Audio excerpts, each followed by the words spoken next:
जाणे कशीचा विचारू बाबाजी सद्गुरु दास तुका नमो विश्वरूपा विष्णू माय बापा अपार अमुपा पांडुरंगा विनवितो रंग दास मी सेवक वचन ते एक ऐकावे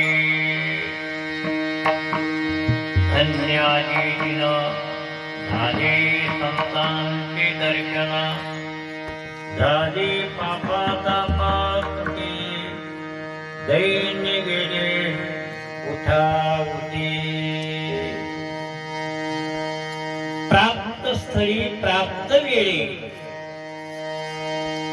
आपण जे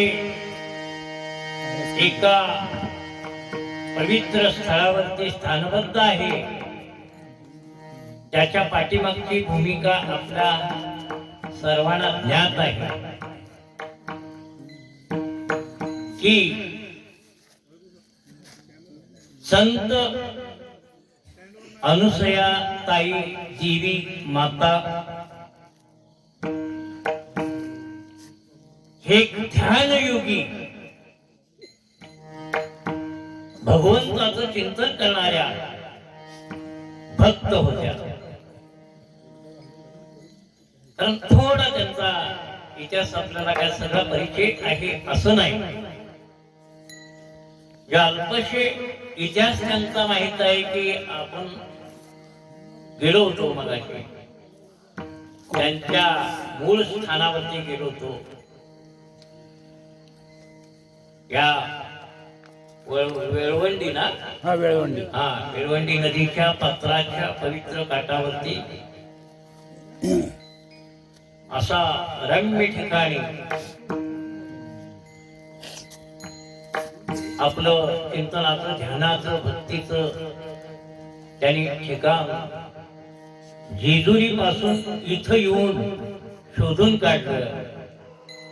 याचा अर्थ असा की भगवंताशी त्यांचं जे काही अनुसंधान असल्याशिवाय एवढ्या अंतरावर घेऊन एवढ्या जंगलामध्ये साधना करायची हे काही सामान्य जीवाचं लक्ष्य नव्हे, काम नव्हे. काहीतरी त्या सर्वात्मक सर्वश्रेष्ठ परमात्म्याच्याशी अनुसंधान असल्याशिवाय मग ते महादेवांचं ध्यान करू, शंकराचं ध्यान करू, शिवाचं ध्यान करू किंवा पांडुरंगाचे. कारण आपल्या संप्रदायामध्ये जरी दोन असे मार्ग असले आपल्या भक्ती मार्गात शैव आणि वैष्णव तरी त्यामध्ये संतांनी समन्वय घातलेला आहे. हरिहरा भेद नाही नका करू वाद एक एकाच्या हृदयी गोडी साखरेच्या ठाई भेदकाशी नाड एक वेलांटीच आड उजवे वाम भाग तुका म्हणे एकची अंग. दृष्टांतासह संप्रदायाचा सिद्धांत पटवलेला आहे. भेदकाशी नाड भेद म्हणशीला तर एक वेलांटीच आड उजवे वाम भाग तुका म्हणे एकची अंग. उजवा हात आणि डावा हात काही दोन नाही. समजा डावा हात एकंदरीला नसतो तर त्यावेळेला डाव्या आणि उजव्या हाताचं काम एकच हात करतो. जर तीन देव नसते तरी एकानच काम केलं असतं, एकच असता काम करणार तर. पण तसं नाही. विश्व तीन गुणात नांदत असल्यामुळं तीन देवांच्या तिन्ही गुणांच्या तीन प्रधान देवता आपल्या वेद परंपरेपासून इथपर्यंत आहे. असो तात्पर्य विषय असा चालला आहे की अशा जे एक संत म्हणा, भक्त म्हणा किंवा ध्यानयोगी म्हणा, कारण त्यांचं ध्यानाचं जास्त माधवीताईने सांगितलं. आमचे सहकारी ज्यांनी इथपर्यंत आम्हाला आणलं ते आसुळे साहेबांनी माळी सर या दोघांनी इथपर्यंत पोहोचायचं माध्यम केलं, कारण त्यांच्या माध्यमातूनच माझे बंधू, तुम्ही आता त्यांचा मगाचा आवाज ऐकला आहे, ज्यांनी त्यांच्या सान्निध्यात काही थोडी आज मला वाटतं चिंतन ऐकलं, किंवा त्यांचे ह्याही पेक्षा अतिशय महत्वाचं काम म्हणजे भामचंद्राचा बचाव, संत भूमीचं संरक्षण, यांच्यासाठी जवळजवळ 40 वर्ष लढा दिलेला आहे. ध्यानात, मनात, चिंतनात भामचंद्र भंडाऱ्या, घोराड्या हे तुकोबारायांच्या 3 पर्वत ही तपोभूमीची साधना आहे महाराजांची. प्रथम ते घोरवाड्यावरती गेले, त्यानंतर भंडाऱ्यावरती गेले आणि त्यानंतर साक्षात्कारासाठी भामचंद्रावरती गेले. असे हे 3 पर्वतांच्या भूमी आहेत. आणि मला वाटते की त्यांची सेवा करायची आमच्या कोल्हापूर जिल्ह्याच्या आमच्या भावाभावांनी थोडी खारीचा वाटाका म्हणून असेना आम्ही त्या पर्वतासाठी, तपोभूमीसाठी, संत भूमीसाठी यथाशक्ती लढा दिला आहे, देत आहोत, देत राहणार आणि ती भूमी स्वतंत्र ठेवणार. असे माझे कनिष्ठ बंधू मधुसूदन पाटील कोल्हापूरकर, ते या ठिकाणी मला वाटतंय माधवीताई म्हणतात की तुम्ही दोघं लाभला. असं काही नाही, लाभलो बिलो नाही, ही आमची जबाबदारी आहे, हे आमचं काम आहे, ही सेवा आमची काम आहे. तुम्ही काय आमचे फार मोठे उपकार मांडायची गरज आहे अशातला भाग नाही. तुमचं कार्य कुठं कमी आहे? तुम्ही एवढं जे केलंय, एक नवस्थान साधकांना म्हणा, भक्तांना म्हणा, त्या सगळ्या मंडळींना निर्माण करून दिलं, की काही सेवा तुमची कमी आहे का? माझे कुटुंबाची त्यांना साथ देणारे सगळे इथं आनंदेश्वर परिवार आहे. हे जे ग्राम आहे गणेश नगर म्हणून त्याला उपविभाग आहे दिलेला नाव, त्यांना या ठिकाणी भजनाचा आनंद घेता येईल.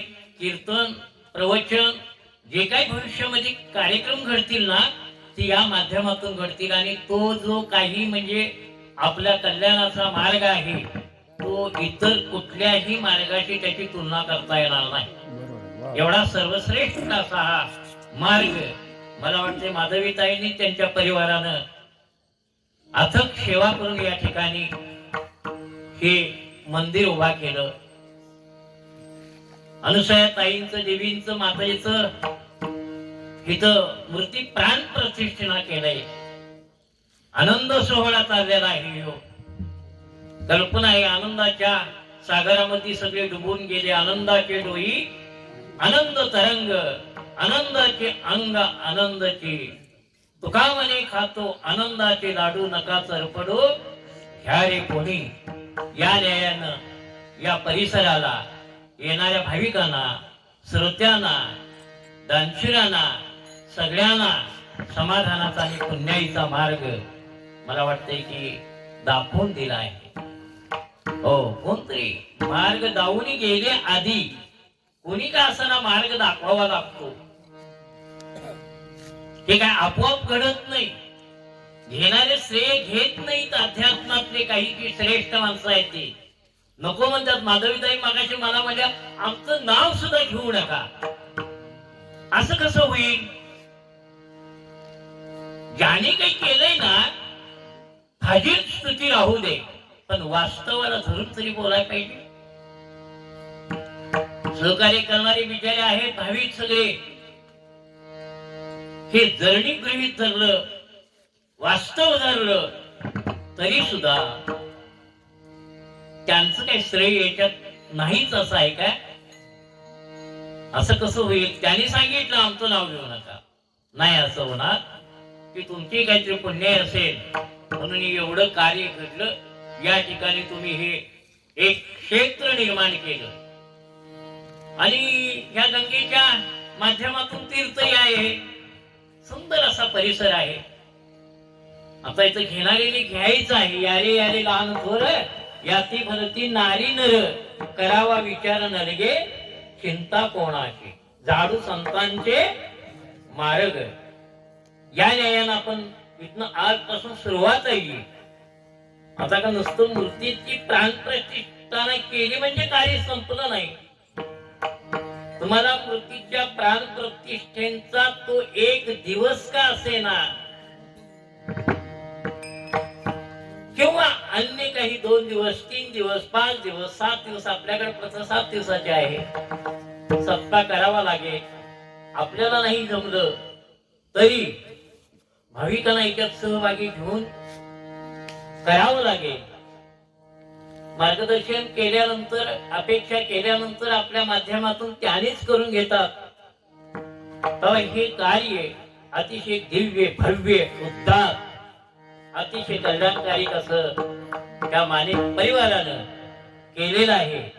आणि या परिवाराला सहकार्य करणारे याच्यात काही वाचिक मानसिक आर्थिक भावनिक श्रद्धेच्या माध्यमातून सहकार्य करणारी ही सगळी मंडळी आहे. लक्षात ठेवा.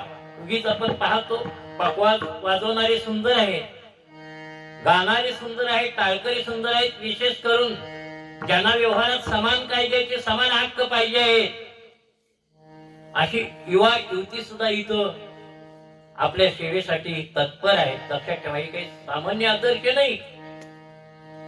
मात तीर्थक्षेत्राच्या आळंदीच्या ठिकाणी पंढरपूरच्या ठिकाणी मोठमोठ्या ठिकाणी असे सुंदर कार्यक्रम राबवतील. पण अशा ह्या दर्या खोरीमध्ये डोंगर कपारीमध्ये अशा पद्धतीचे आपले टाळकरी तयार होतात आणि असं सुंदर भजन करतात. अतिशय साथ चांगल्या पद्धतीची देतात. यांना पण नजरेआड करून चालणार नाही. लक्षात ठेवा. मी एवढं तुम्ही सुद्धा मला वाटते की थोडं सूचनेप्रमाणे थोडी थंडी असताना सुद्धा या ठिकाणी हजर राहिला की ही जमुईची बाजू तुमची आहे. कुठल्याही बाबत श्रोता तो श्रोता नव्हे वक्तेने विना, श्रोते विना वक्ता नाही. हे जे आपल्याला बोलायचं आहे ना ते तुमच्यासाठी बोलायचं. संतांचे जे विचार आहेत ना ते तुमच्यापर्यंत पोहोचवायसाठी तुमची आवश्यकता पहिली उपस्थिती हवी आहे. आणि या न्यायानं हा सगळा सोहळा चालू आहे. या सेवेसाठी असा विषयाला अनुसरून असा अभंग घेतलेला आहे. कसं असतं की या विषयाला आजच कसं आहे धन्य आदी दिन. आजचा दिवस कसा आहे धन्य. जसं आपण यशवंत हो भाग्यवंत हो धन्यवंत हो धन्य आहे हे विशेष काहीतरी सांगणारे शब्द आहे.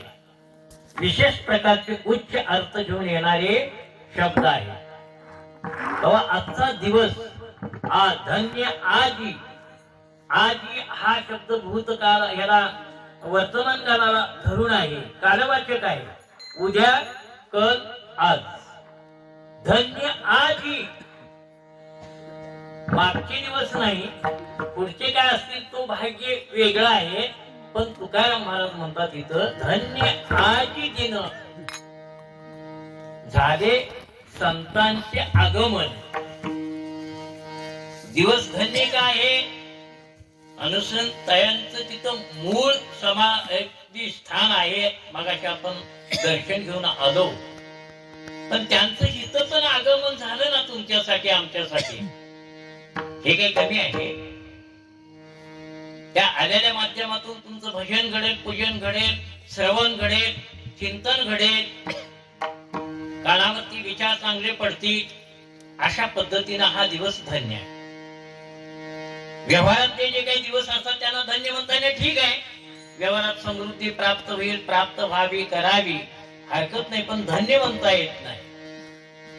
शाश्वत नाही ते टिकाऊ नाही ते. हो म्हणून तुकाराम महाराजांनी पहिला शब्द घातलाय धन्य आजी दिन. दिन म्हणजे दिवस आजी म्हणजे आज. धन्य आजी दिन झाले संतांचे दर्शन झाली पापाचा पापती. झाली पापाचा पापती. झाली पापाचा पापती. झाली पापाचा पापती. हरे हरे हरे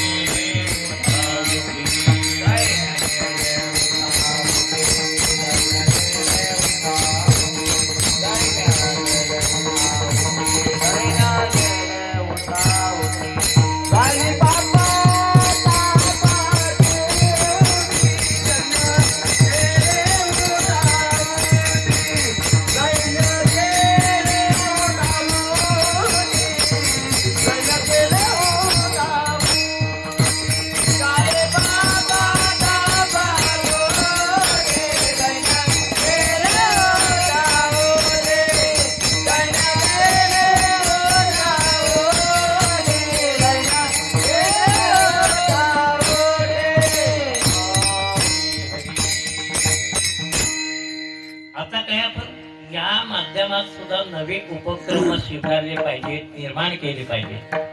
काल हरिपाठ म्हणत असताना पाहिलं सुंदर चाली वेगवेगळ्या पद्धतीच्या अगदी पावटण्या खेळल्या गेल्या. तो व्यायाम होतो. भिंती मारून दाखवल्या, ज्वार मारून दाखवले, उड्या मारून दाखवल्या. हो ना, हे मर्दानी काम यातच पाहिजे. नंतर अगोदर एकच म्हणतात माळकरी दुबळे आहे. काहीतरी जगाला दाखवावं लागतं सामर्थ्य आपलं. दुबळे राहून चालणार नाही. नम्र राहायचं, संयमित राहायचं, पण अशक्त राहायचं नाही. सशक्त पाहिजे असा त्याचा अर्थ. त्यातून ह्या पायट्यातून जे तुम्ही काल ज्वार मारले हे मी टिपून ठेवलंय अंतःकरणात. तुम्हाला याही पेक्षा आणि प्रोत्साहन देऊन वेगळे काय काय याच्यामध्ये राबवता येतात खेळ. त्यामुळं काय होईल, येणाऱ्या तरुणांचं म्हणा, मुलांचं म्हणा, व्यायाम होईल, सगळे होतील, तडफदार होतील. आयुष्य सगळं आपल्याला योग्य वापरता येईल. तेव्हा हे जसे उपक्रम एक नवे आहे, तसं पुढची माणसं काय करतात माहित आहे काय, कीर्तन आधी की असे गांगरूनच बसतात. असं न बसता तुम्ही जर टाळी वाजवली ना तर तुम्हाला कल्पना आहे तुमचा ब्लड प्रेशर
मला वाटते की म्हणजे नम्रता किती आहे तुकोबारांच्याकडे.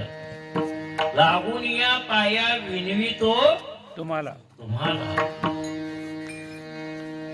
छत्रपती शिवाजी महाराज येऊन त्यांच्या जर महाराज तुकोबारांची भंडारा डोंगरावरची मी त्या ठिकाणी चिंतन करत असताना काही लोकांनी सांगितलं परंपरेच्या ज्या काही गोष्टी असतात ना, तर इथं छत्रपती आपलं सैन्य घेऊन यायचे, महाराजांचं दर्शन घेऊन पुढे जायचे किल्ले जिंकायसाठी.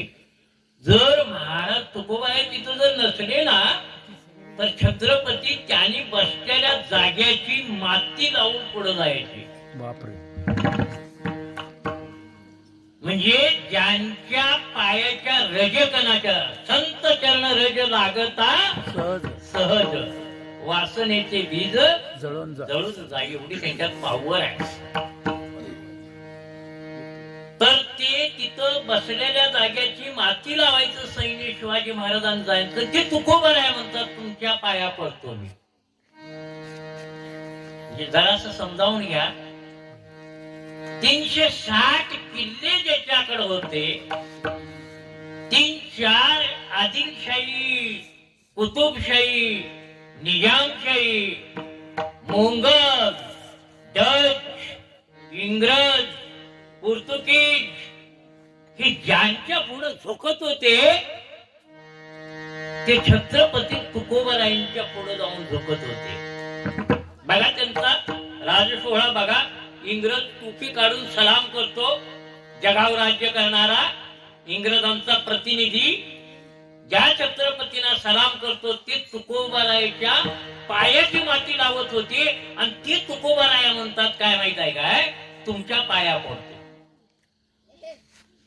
एवढी तळमळ आहे हा. बुडते हे जन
आई मुलाचं कल्याण व्हावं म्हणून त्याला म्हणते तुझ्या बाबा पाया पडतो. आता तिचा काय तो बाप असतो का? ती वाघिणी का ती एक पाय माज घरात, दुसरा जागा, तिसरा सोप्यात, चौथा गणित टाकते. पण ती बाळासाठी त्याच्या बरोबर टाकते का? तर त्याचं कल्याण व्हावं. लेकुराचे हित, लेकुराचे हित, लेकुराचे हित, लेकुराचे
मूळ आपण प्रमाण घेतलं, बुडते हे जन न देखवे डोळा, येतो कळवळा म्हणून या.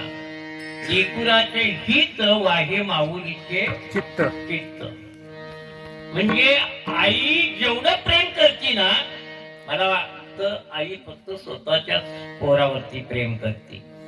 आता उपमाच द्यायला काही नाही म्हणून आई घेतली या. हो, कारण जगाच्या प्रभावामध्ये बघितलं ना, एक निष्प्रहित प्रेम करणारी, 9 महिने पोटात वाहणारी, कोटी भार वाहे जाते सर्वंतरी साये. कोटी भार वाहे जाते सर्वंतरी साये. कोटी भार वाहे जाते सर्वंतरी साये.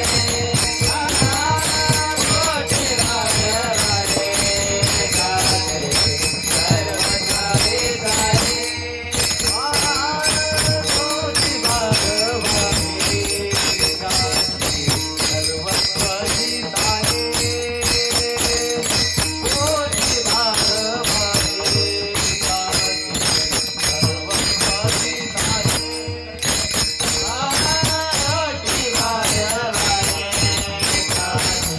कोटी भार वाहे जाते सर्वंतरी साये. कोटी भार वाहे पोटी भार वाहे त्याचे सर्वस्व ही साहे, 80 कळवळ्याची जाती करी लाभाविना प्रीती. मला वाटतंय आई मुलाचं सर्वस्वी वाहत असते. अगदी मला वाटतंय गर्भाशयाच्या पिशवी ज्या वेळेला गर्भ तयार होतो, तिथून आपल्या हयात मध्ये माझं बाळ कुठं, म्हातारा जरी शेवटी तो झाला ना, तर माझं बाळ कुठंच गेलं म्हणते. अकाली जर मूर्ती झाला तर बाळा मला कशाला बाळच म्हणते. हा, ती जे एवढं आईचं प्रेम असतं. किंबहुना उपमा द्यायला नाही म्हणून ही उपमा दिली. संतांचे जे कळवळ्याची जात आहे, ती मला वाटते त्याला उपमा द्यायला काहीच नाही जगात. नाही हे वास्तव आहे ना. काय संबंध जगाच्या कल्याणा संतांच्या विभूती. देह कष्टविधी परोपकारी. देह कष्टविधी परोपकारी. देह कष्टविधी परोपकारी.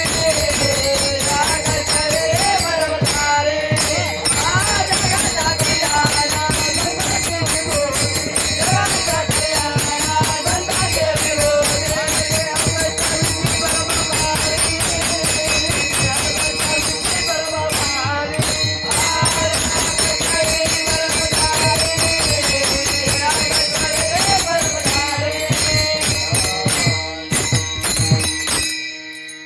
विषय कृष्णालाय धन्य आजी दिन झाले संतांचे दर्शन दर्शन. संतांच्या दर्शनामुळं काय काय होतं ते बघा. संत आपल्यासाठी काय काय करतात बघा. जगाच्या कल्याणात संतांच्या विभूती, देह कष्टविती परोपकारी. अनुसयाताईंचं ठिकाण बघितलं, मला वाटतंय की महाराजाला सुद्धा राहणं तिथं भीती वाटली असते. कारण शक्यतो पुरुष सुटसुटीत असतो, त्याच्याकडे बघायच्या काय अशा कलुषित वासना असत नाही. तरी पण अशा जंगलात त्यांनी काढलं की कुरुंडी का काय तरी त्यांचं जे कुरंजी कुरंजी, त्या ठिकाणी त्या प्रथम वास्तवात होत्या, नंतर इथं आल्या वाटतं. पण ते परिसर जर एकंदरीत बघितला, त्यामध्ये काही त्यांच्या बंधूंनी थोडे सांगितले तशा माहिती. ते म्हणले की अशा पद्धतीनं असं घडलं तसं घडलं. एक कोणतरी हिंसक माणूस होता, खांद्यावरनं कुऱ्हाड घेऊन तिला मी खांद्यावरून उचलून येतो म्हणून आला होता म्हणून. कंक ये हा? कंक कोणते? पोलीस स्टेशन मधलाच आरोपी होता तो, पण खोणी होता, कोणशी होता. तो बी अगोदर भक्तच होता म्हणत. तो स्वतः वाचाय बसला तर कुठंतरी ग्रंथ शिवालयामध्ये. ते कुठल्या गावच्या पाटलानं काय त्या व्यासपीठ मध्ये पाय घातल्याने उडवून दिलं. ते तिथलंच काहीतरी हत्यार घेतलं, त्याच्या टाळक्यात घातलं. त्याचा त्या दिवसापासून असा सत्र चालू झालं, ज्या गावचा पोलीस पाटील गावात त्याला ठार करायचा. त्यांची पोलीस पाटलांनी केलं कृत्य म्हणून. आणि तो आला म्हणतात अनुसयाताईंच्याकडं, तिला उचलून खाण्यावर येतो म्हणून आला. म्हणून तिला नजर झाली की आश्चर्य उभा राहता म्हण. ते खांद्यावरती कुऱ्हाड घेऊन ते तसा शेवटी कुऱ्हाड माग पटीने घेऊ पुढे पडला, दंडवत गाठला. म्हणजे काही न करता नुसत्या दृष्टीनं त्याला सर्वा केला. बरोबर. देवाधिक राजे महाराज लढावी युद्धे मारून विकृती घालवतात. संत जिवंत ठेवून विकृती घालवतात. वा वा. आता विश्वात्मके देवे येणे वाग्येने तोषावे, तोषोनी मज द्यावे फसायला. काय पुढे मागितलं? ज्यानी माझा छळ केला, माझी झोळी फाटली, माझ्या पिठात माती मिसळली, माझ्या आई वडिलांना देहांचं प्रायश्चित दिलं, त्यांच्यासाठी सांगायला पाहिजे होतं त्यांना तेवढं पहिलं अगोदर नष्ट कर देवा. आमच्या तुमच्यासारखा जर असता तर हेच मागितलं असतं पहिलं. पण ते संतांचं अंतःकरण होतं. जे खळांची व्यंकटी सांडो, तया सत्कर्मी रती वाढो, भूता परस्परे जडो, मैत्र जीवांचे दुरितांचे तिमिर जावो, विश्व सोधर्म सूर्य पावो, जो जे वांछील तो तिला हो, प्राणी जात. काय किती जगासाठी मागणं पहिलं, आपल्यासाठी नाही.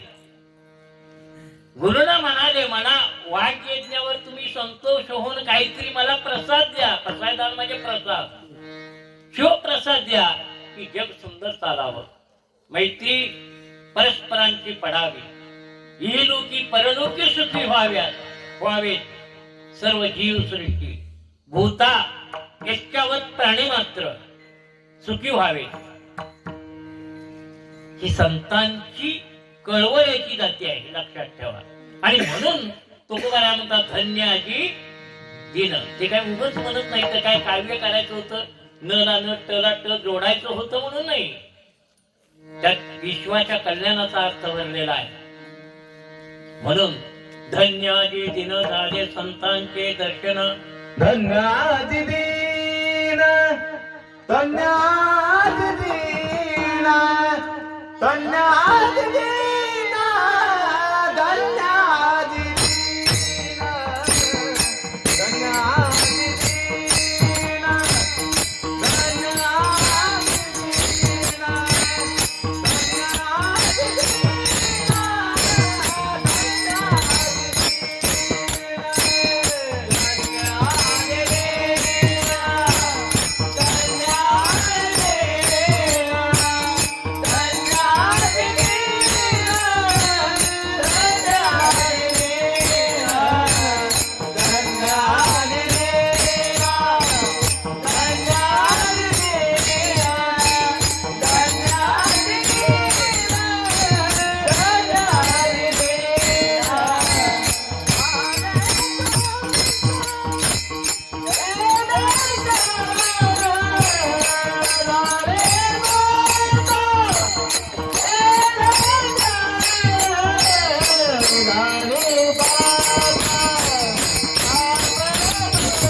वारकरी जर तुमच्यासारखे साथीला झाले ना तर रोज 2-2, 3-3 कीर्तन करायला अडचण नाही. वा वा वा वा वा खूप छान कारण एवढा सगळा भार यादी उचलल्यानंतर बोलायचं काय हो.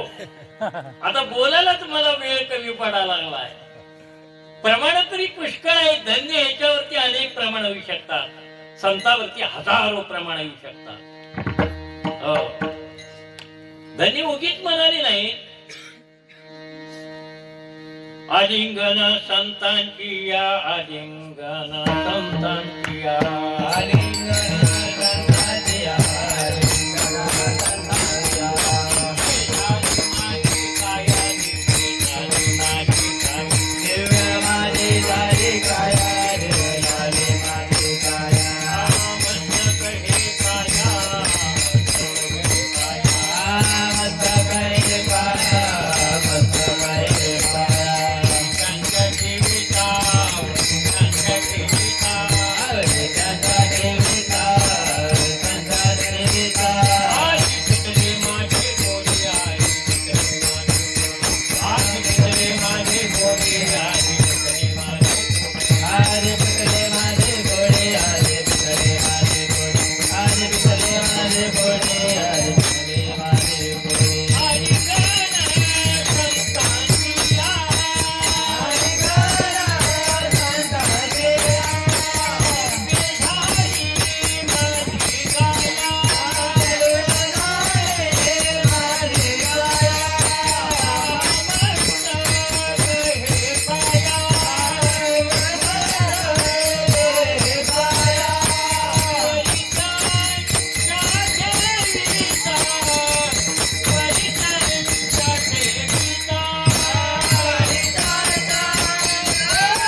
एवढा सगळा विस्तार आहे.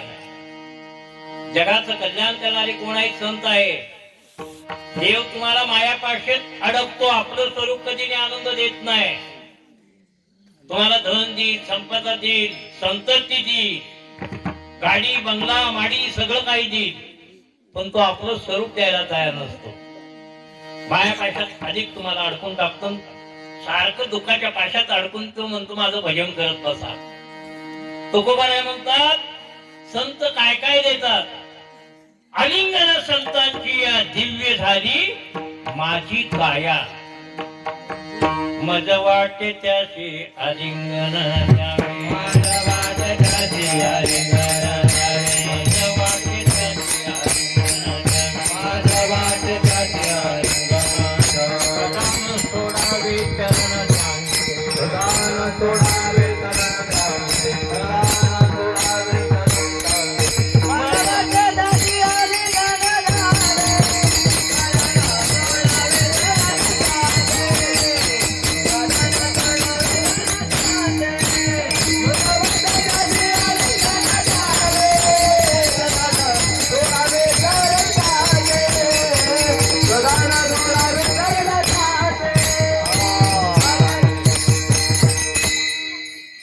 एवढं संतांच्या गाठीत भेटीत वास्तव्यात दर्शनात महत्व आहे.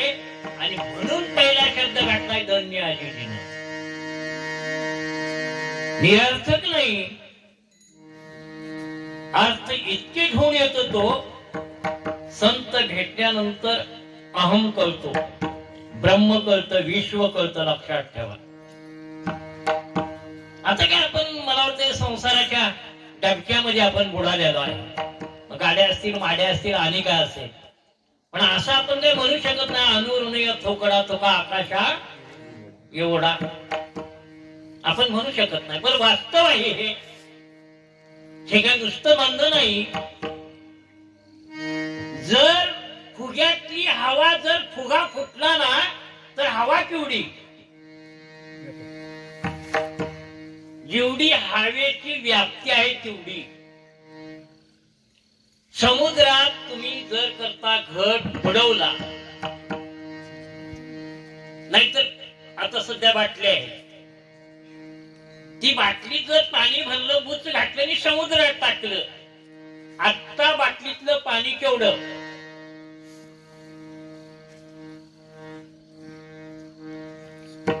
आता तुम्हाला काय वाटतंय माहितीये का, आपण कुठे ह्याच्यात गुंत्यात पडा असं काय तुम्हाला माहित नाही का? आहेच की बाटलीत पाणी भरलं नाहीतर फुग्यात पाणी भरलं, त्याचं तोंड भरलं, समुद्रात टाकलं. आता फुग्यातलं पाणी केवढं, बाटलीतलं पाणी केवढं, घड्यातलं पाणी केवढं?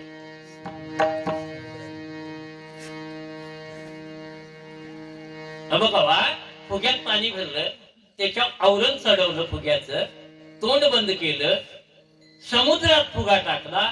पाणी केवढं तर फुग्याच्या आवरणात आहे तेवढं. मग ब्रह्माशी एक रूप व्हायचं, करायचं काय? काही नाही, फुगा फोडायचा. फुगा फोडला, आता पाणी केवढं? जेवढं समुद्र आहे तेवढं. तसा तुमचा अहंकाराचा फुगा फोडला, अज्ञानाचा का नाही? तुम्ही सुद्धा ब्रह्म विश्व एवढे आहे. वस्तुस्थिती आहे, तुम्ही आवरण घेऊन बसलाय. मीच आवरण घालून टाकलंय. तुकोबाराय स्वतःला मी म्हणत नाही, मी वासुदेव तत्वता, कळो येईल विचारिता, आहे ठाऊक्य सभागीये संता. म्हणून संत तुमच्या जवळ येतील तेवढा संतांच्याच मुखात नाही तुम्हाला ऐकायला मिळेल.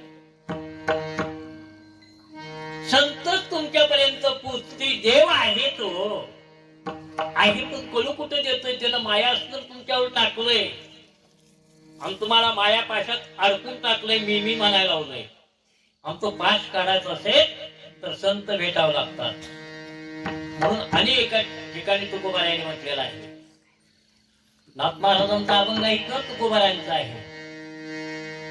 धन्य हरी धन्याजी दिन संत हरी हरी, धन्याजी दिन संत दर्शनाचा.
धन्य का तर अनंत जन्माचा शीन जातो. काय करून जाईल?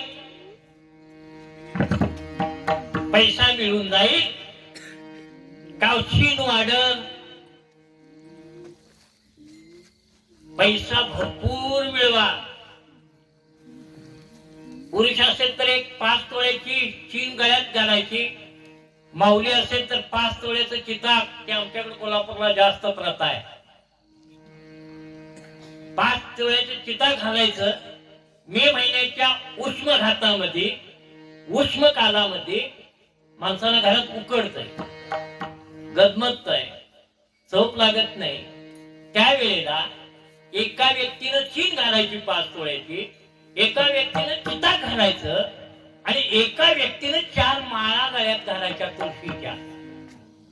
आणि तिघांनी बी आपापल्या कट्टीवर झोपायचं. हिम्मत कुणाची आहे बघूया. काय करायचं?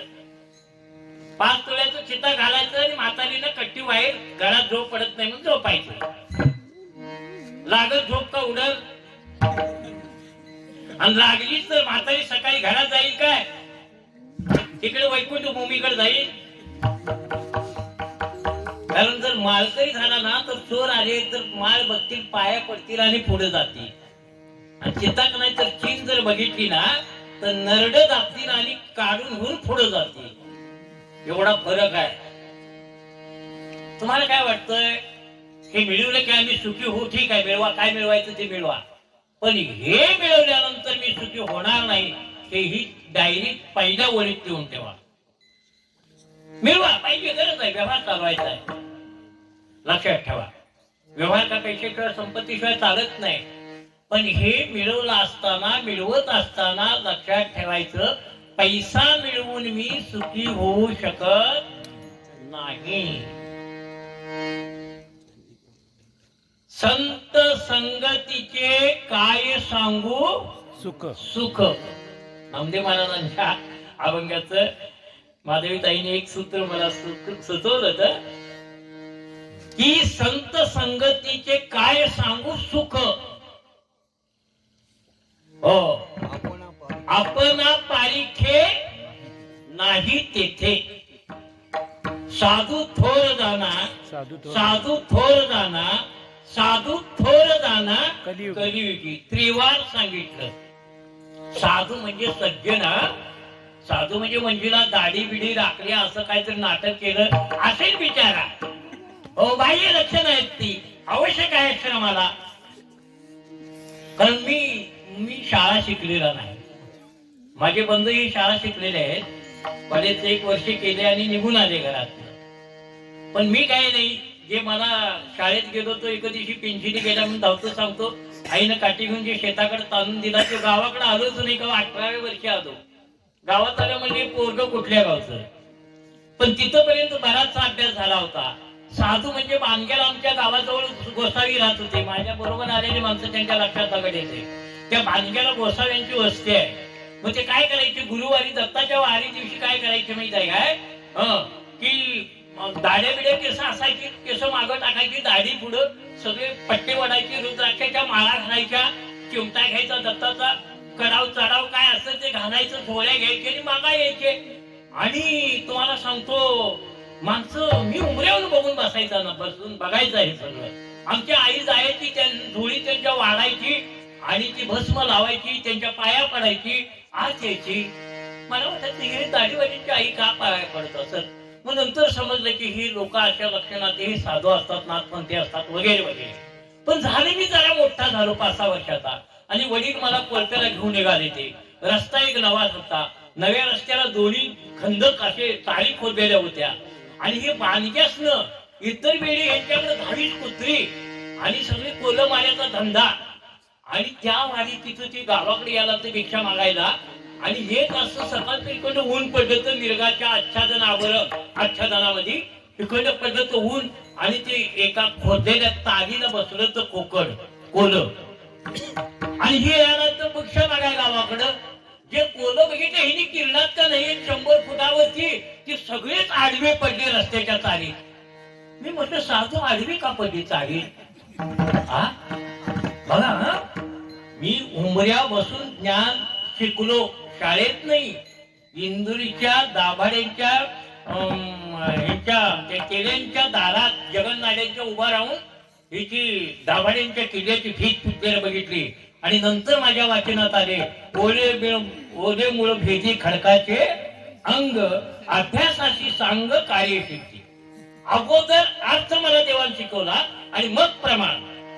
साधूंची लक्षणे शिकवत असताना मी घरात पाहिला, आई आमची वाढायची भिक्षा, ती भस्म लावायचे, त्यांच्या पाया पडायची.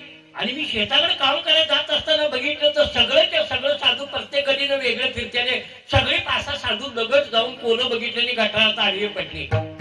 एकानं त्रिशूळ उभा केला, दुसऱ्यानं डोक्यावर दगड घेतला आणि तो फिरून त्याच्या मागणे येऊन उभा राहिला. त्रिशूळानं इकडनं असं खून करून दाखवणार होतं.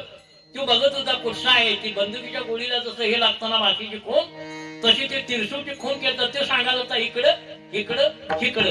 त्याला दगड टाकला, दगड जे चुकला का नाही, सगळे साधू एकामेकावरती त्रिशूळ काट्या चिमट्या घेऊन धावायला लागली. आत्ताच्या मारी म्हणतो ही काय नाटक आहे? आई आमची पाया पडती, ह्यांच्या साधू म्हणीची. मी म्हटलं साधू म्हणजे सोंग काढल्यानंतर साधू नाही, साधू हा अंतःकरणात होतो. साधू षड विकार ज्यानं काढलेले, मग तो बाहेर कुठल्याही लक्षणात राहू दे. मला लंगुटी लावून राहू दे, जटा राखून राहू दे, दाढी राखून राहू दे, बाह्य लक्षणाला महत्व नाही हो. शक्यतो काय असतं, विद्रूप दिपायसाठी किंवा लोकांनी जास्त मोहित होऊ नये अशासाठी बाहेर जरा उग्रच लक्षणं धारण करायला लागतात. उगाच महाराज काही लोक दाढे दिवसात 3दा करायला लागले, पावडरी फुसायला लागले, तर आता कसले महाराज म्हणायचे हे? हा, थोडं उघड झालेलं बरं असतंय. आपल्याकडे लोक नाही हे करत नाही, ते दाढीवाला आहे म्हणतात, दाढीवाला आला, गपचूप बसतात माणसं. तात्पर्य सांगायचं काय, लक्षण कोण काय बाहेर बाहेर करेल ह्याला महत्व नाही.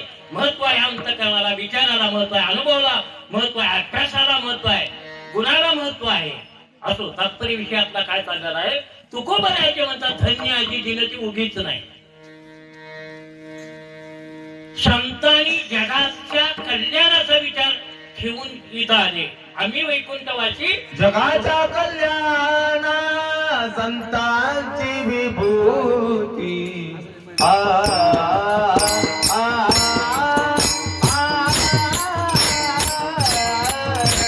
जगाच्या कल्याणा संतांची विभूती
भेटीला भाग्याचा उदय ते हे जोडी संत पाहे.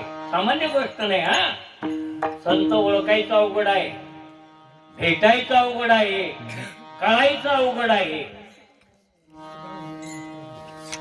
कारण ज्ञानोबारायांच्या वेळेला काय लोकांना तुकोबारायांच्या वेळेला काय तुकोबारा संत वाटले नाही.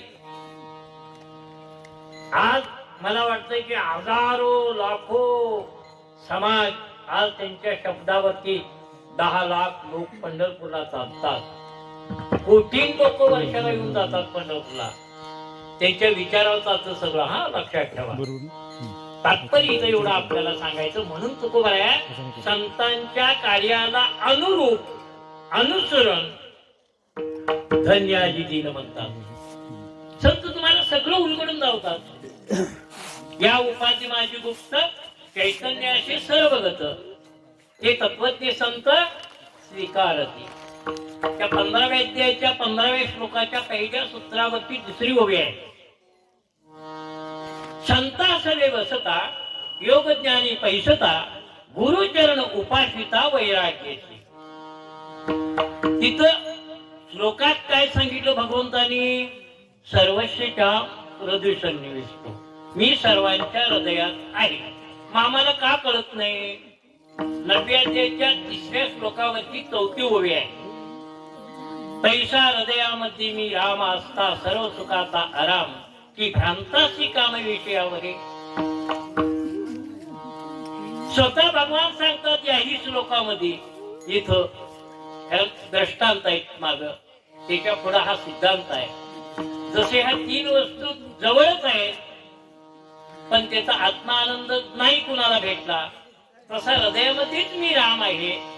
राम काही लांब नाही, मरुतीरायनं दाखवलेला आहे आपल्याला. सर्व घंटे राम देहा देही